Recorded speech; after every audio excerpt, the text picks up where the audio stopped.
चल निकल यहाँ से। आपकी बाइक बहुत अच्छी है। तेरी औकात से बाहर है ये बाइक।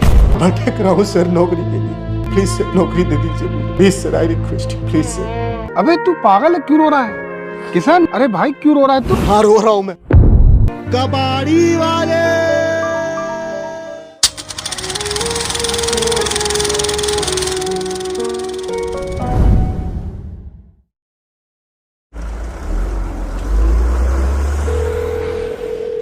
हेलो सर, राजेश ने आपका नंबर दिया था जॉब के लिए लड़के की। सर मैंने गूगल में से आपका नंबर निकाला है सर। सर बैनर में से आपका नंबर मिला है, नौकरी के लिए लड़के की आवश्यकता है। पर आपका है? सर मैंने बीए किया हुआ है सर।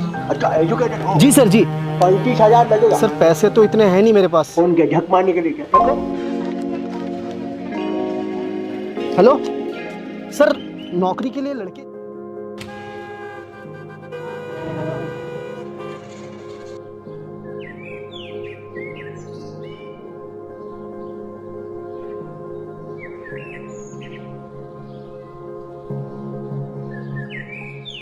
भैया कोई काम के लिए जगह खाली है? नहीं, यहाँ कोई खाली नहीं, पता नहीं कहाँ। Thank you.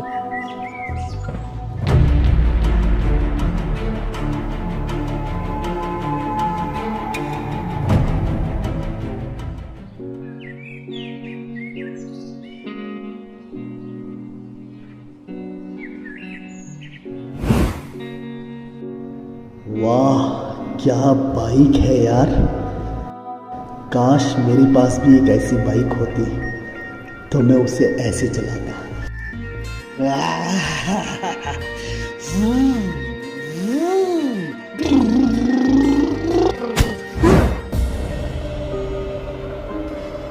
या वो आपकी बाइक बहुत अच्छी है इसीलिए। तेरी औकात से बाहर है ये बाइक।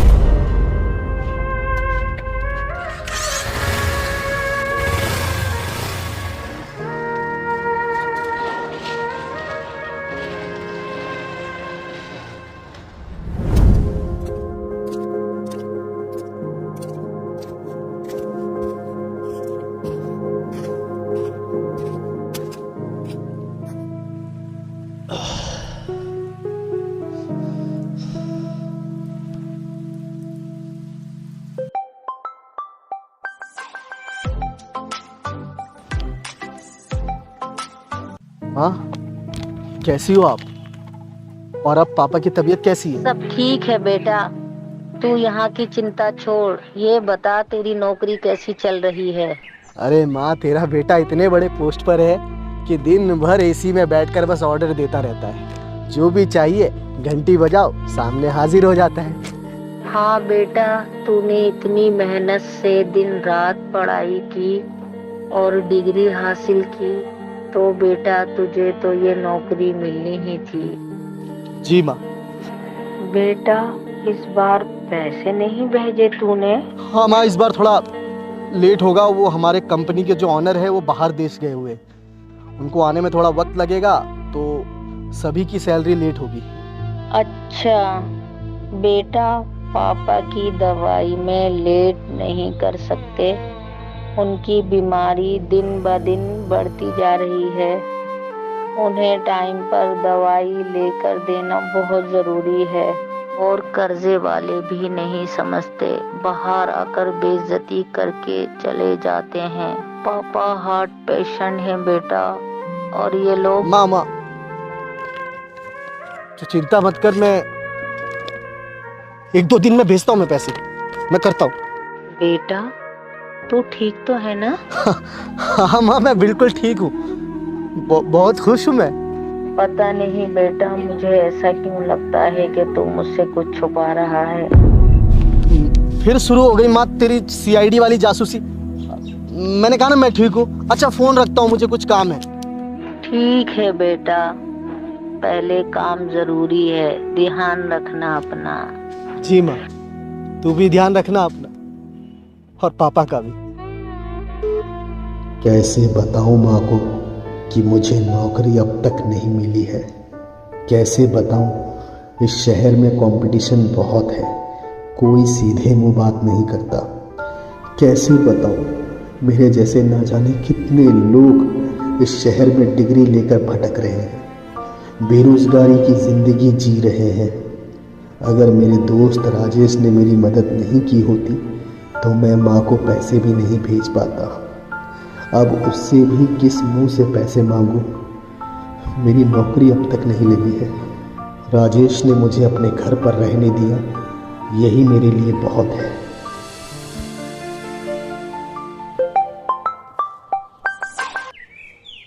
हाँ राजेश भाई। अरे कहाँ है तू? होऊंगा कहाँ राजेश भाई, बस काम ढूंढ रहा हूँ। काम ढूंढना छोड़, समझ मिल गया। क्या बात कर रहे हैं? हाँ भाई, वो तिवारी साहब के बारे में बताया था ना, उनकी कंपनी में जॉब के लिए इंटरव्यू चल रहे हैं। मैंने तेरे नाम सजेस्ट कर दिया है, जाकर इंटरव्यू दे आ, क्या पता तेरा काम हो जाए। बहुत बहुत शुक्रिया राजेश भाई, कैसे चुकाऊंगा आपका यह एहसान। पहले तो इस अनजान शहर में मुझ अजनबी को रहने के लिए जगह थी, फिर माँ को भेजने के लिए कुछ रुपए, और अब ये। दोस्त मुझसे जो दोस्ती में बन पड़ा वो मैंने अपना फर्ज समझ कर किया। कभी मुझे तेरी जरूरत पड़ेगी तू भी कर देना। बिल्कुल राजेश भाई, बिल्कुल। अब जा भाई, नहीं तो इंटरव्यू के लिए लेट हो जाएगा। हाँ जी।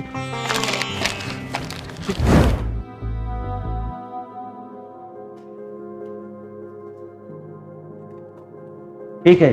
Thank you sir.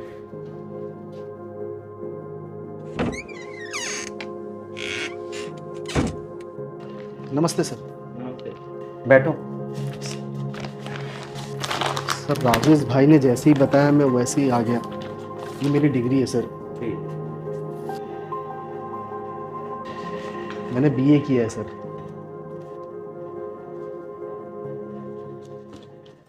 देखो भाई किशन, घुमा फिरा कर तो मुझे बात करने की आदत नहीं है, डायरेक्ट पॉइंट पे आता हूँ। हमारी कंपनी इंडिया में ही नहीं, आउट ऑफ इंडिया में भी काम करती है। बहुत बड़ा ब्रांड है, रोज हजारों लोग नौकरी के लिए आते हैं। मैं हर किसी को तो ऐसे ही नौकरी नहीं दे सकता ना, तो इसमें मेरा क्या फायदा? सर मैं कुछ समझा नहीं। आई मीन मेरा मतलब है मैं इस कंपनी का मैनेजर हूँ, जी सर। तो मुझे भी अलग से ऊपरी कुछ चाहिए ना। 50,000 दो, तुम्हारी नौकरी पक्की है। 50,000 सर? सर मैं गरीब घर का लड़का हूँ, इतने पैसे कहाँ से दूंगा सर? क्या नहीं दे सकते? तो टाइम वेस्ट क्यों कर रहे हो? निकलो यहाँ से। सर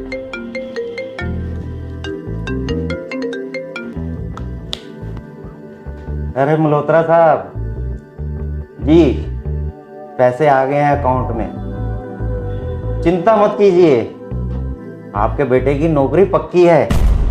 अरे इंटरव्यू देने की अब कोई जरूरत नहीं है। हाँ जी।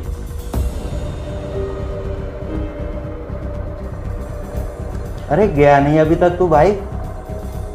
एक बार बोला ना, बिना पैसे के जॉब नहीं मिलेगा। जाओ। देखिए सर, मुझे इस नौकरी की बहुत ज़्यादा ज़रूरत है। मेरे माँ बाप ने बहुत मुश्किलों के साथ मुझे पढ़ाया लिखाया, घर ज़मीन जेवर सब बिक गए हैं मेरे फीस जमा करते करते। दिन रात मेहनत कर कर मैंने ये बीए की डिग्री हासिल की और मुझे अब नौकरी नहीं मिल रही है। मेरे घर के हालात ठीक नहीं है सर, प्लीज़ मुझे नौकरी दे दीजिए, मुझे ज़रूरत है सर नौकरी की। Please sir, I request you, please sir. मेरे पापा हार्ट पेशेंट है सर, उन्हें लगता है कि मैं शहर में नौकरी कर रहा हूँ। प्लीज़ सर, मेरे पास कोई नौकरी नहीं, मैं भटक रहा हूँ सर नौकरी के लिए। प्लीज़ सर, नौकरी दे दीजिए मुझे, please sir, I request you, please sir. तो मैं क्या करूं? मुझे क्यों सुना रहा अपनी स्टोरी? क्या मैं फिल्म बनाऊं इस स्टोरी पर? चल निकल यहां से।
बात कहूँ सर, आप में और उस रंडी बाजार के दलाल में कोई फर्क नहीं है।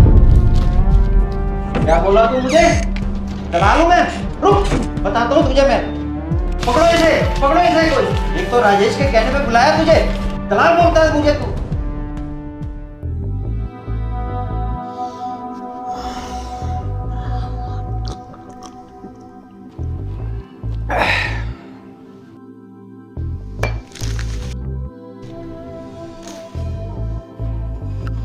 साला तिवारी पता नहीं था ऐसा कर सकता है। मन तो कर रहा साले का मुंह तोड़ दूं।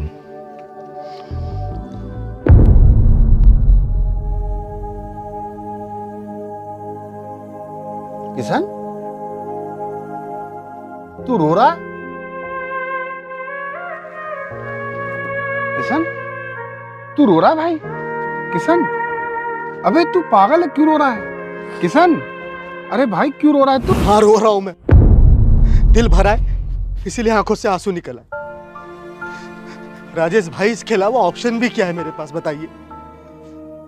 दिमाग में इतनी टेंशन है, साला 25 की उम्र में 40 का दिखने लगा हूं मैं। मेरे माँ बाप ने मुझे बचपन से यही सिखाया, बेटा अच्छे से पढ़ाई करेगा तो कुछ बन जाएगा, अच्छी नौकरी मिलेगी, अच्छी तनख्वाह होगी।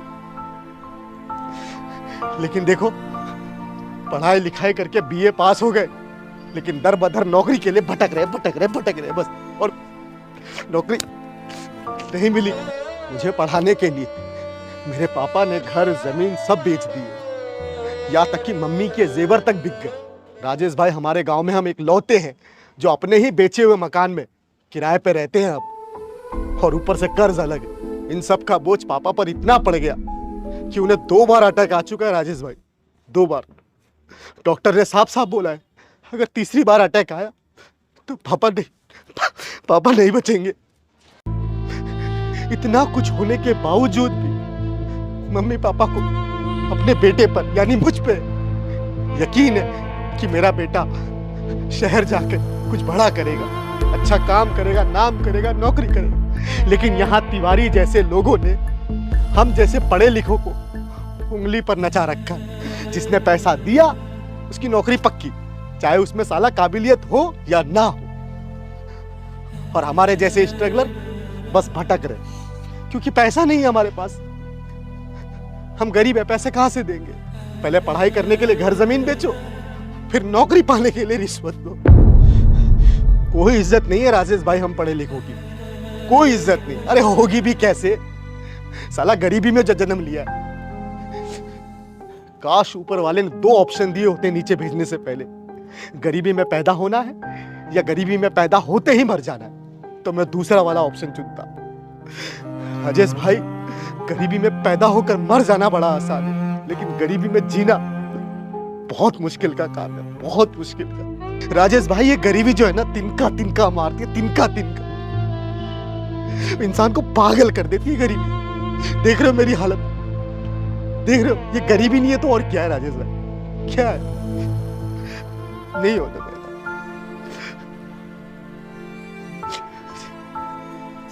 गरीब। किशन, मेरे भाई, मैं तेरी तकलीफ समझ सकता हूं। हिम्मत मत हार तू। देख, अभी तेरे लिए सबसे ज्यादा जरूरी क्या है? काम, पैसा। तू उस पर फोकस करना भाई। जरूरी नहीं है कि तू बड़ी कंपनी में जॉब करेगा जब ही तुझे पैसा मिलेगा। भाई कोई अपना काम कर ले ना, कबाड़ी, हेल्पर, लेबर, मजदूरी, कुछ भी कर ले। कोई काम छोटा बड़ा नहीं होता। जो तुम्हें रोजी रोटी दे उसकी रिस्पेक्ट होनी चाहिए। और हाँ, अगर पढ़ लिख कर तू ये काम कर रहा है तो शर्म तुझे नहीं, सरकार को आनी चाहिए। सोच मेरे भाई, सोच। किशन, सोच।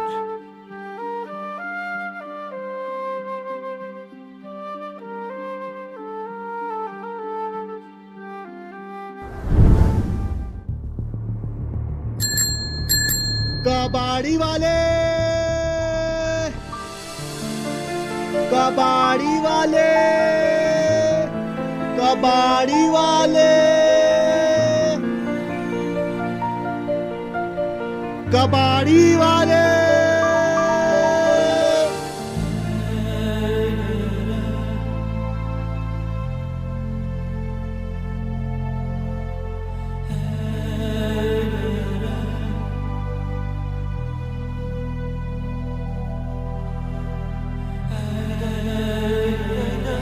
कबाड़ी वाले, कबाड़ी वाले।